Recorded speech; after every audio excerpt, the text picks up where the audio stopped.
আসসালামু আলাইকুম, কেমন আছেন সবাই? আশা করি ভালো আছেন। আজকে আমি চিকেন বান বা স্টাফ বান করে দেখাবো কিভাবে খুব সহজেই দোকানের মতো ঘরেই তৈরি করতে পারেন, সেটাই দেখিয়ে দিব। তো চলুন। এর জন্য প্রথমেই আমি নিয়েছি 2 কাপ পরিমাণ ময়দা, দিয়ে দিচ্ছি এর মধ্যে 1 টেবিল চামচ পরিমাণ গুঁড়া দুধ, লবণ দিচ্ছি পরিমাণ মতো, ইস্ট দিয়ে দিচ্ছি 2 চামচ, আর দিয়ে দিচ্ছি 2 চামচের মতো চিনি। এরপরে একটা ডিম নিয়েছি, ডিমটাকে এখন ভালোভাবে ফেটিয়ে নিব। এরপর এখানে আমি সম্পূর্ণটা দিব না, ডিমের 2 ভাগ এখানে দিব আর 1 ভাগ আমি রেখে দিব, এটা আমার শেষের দিকে কাজে লাগবে। তো দেওয়ার পরে এখন সব কিছুকে হাত দিয়ে ভালোভাবে মাখিয়ে নিব। সব কিছুকে ভালোভাবে হাত দিয়ে একটু মাখিয়ে নেওয়ার পরে এরপর আমি কুসুম গরম পানি দিয়ে একটা ডো তৈরি করে নিব। আর এই পানিটা একসাথে দেওয়া যাবে না, অল্প অল্প দিয়ে মাখিয়ে নিতে হবে। এরকম হবে, বেশি একটা নরমও হবে না আর শক্তও হবে না। এরপর আমি উপর দিয়ে দিচ্ছি তেল।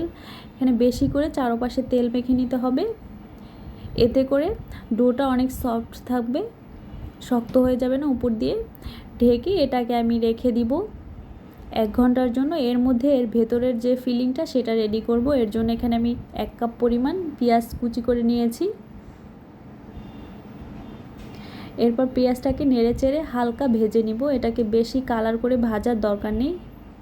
যখন হালকা একটু কালারটা চেঞ্জ হয়ে নরম হয়ে আসবে তখন এর মধ্যে দিয়ে দিয়েছি মুরগির মাংস। আর মাংসগুলোকে আমি ছোট ছোট করে কেটে নিয়েছি। আদা রসুন বাটা দিয়ে দিলাম পরিমাণ মতো, দিয়ে দিচ্ছি গোলমরিচের গুঁড়া, লবণ, মরিচের গুঁড়া, সয়া সস,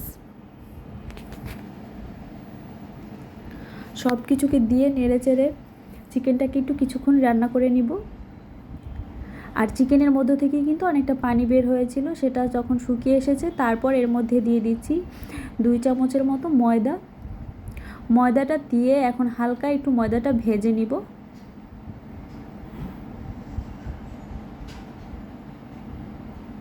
হালকা একটু ভেজে নেওয়ার পরে এখানে আমি হাফ কাপের মতো দুধ নিয়েছি। আর দুধটাকে একসাথে আমি দিব না, অল্প অল্প করে দিয়ে মিশিয়ে নিয়েছি। একসাথে দিলে দেখা যাবে ময়দাটা জমাট বেঁধে যেত। এরপর পুরো দুধটা এখানে আমি 1 কাপের মতো দুধ ব্যবহার করেছি।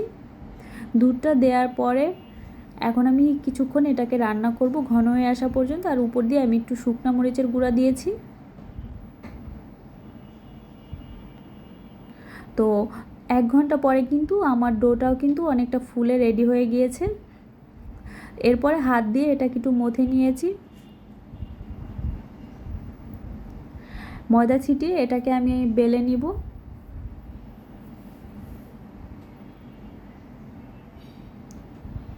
আর এটার মধ্যে কিন্তু বেশি একটা ময়দা ছেটানো যাবে না, জাস্ট যাতে করে এর ময়দাটার মধ্যে লেগে না যায় বেলার সময়, এই জন্য যতটুকু পরিমাণ দরকার। তো এভাবে লম্বা করে আমি বেলে নিয়েছি। আর এরপর দিয়ে দিচ্ছি আমি যে ফিলিংটা রেডি করে রেখেছিলাম চিকেনের। দেওয়ার পরে এক সাইড থেকে এভাবে করে নিয়ে চেপে চেপে দিচ্ছি। আর এগুলোকে কিন্তু ভালোভাবে একটু আটকে দিতে হবে, তা না হলে কিন্তু এটা বেক করার সময় অনেক সময় খুলে যায়।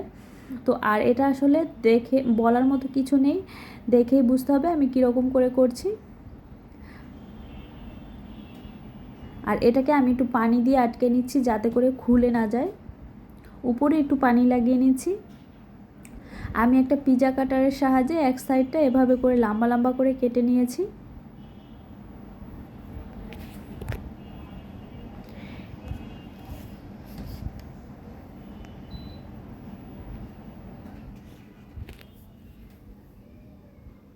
এরপর এভাবে করে দিয়ে দিচ্ছি। আর এটা আসলে দেখেই বুঝতে হবে কিভাবে করছি। তো সবগুলোই আমি এভাবে করে করে নিচ্ছি।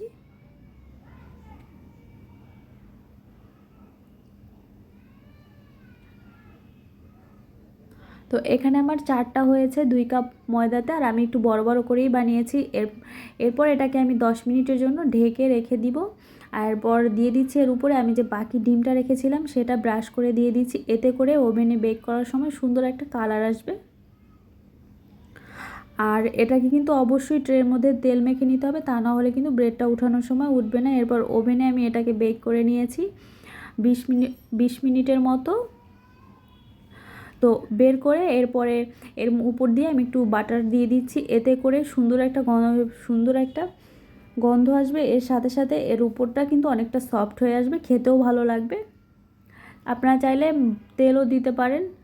তো দেখলেন তো দোকানের মতো কিভাবে পারফেক্ট বান ঘরেই তৈরি করতে পারেন খুব সহজেই।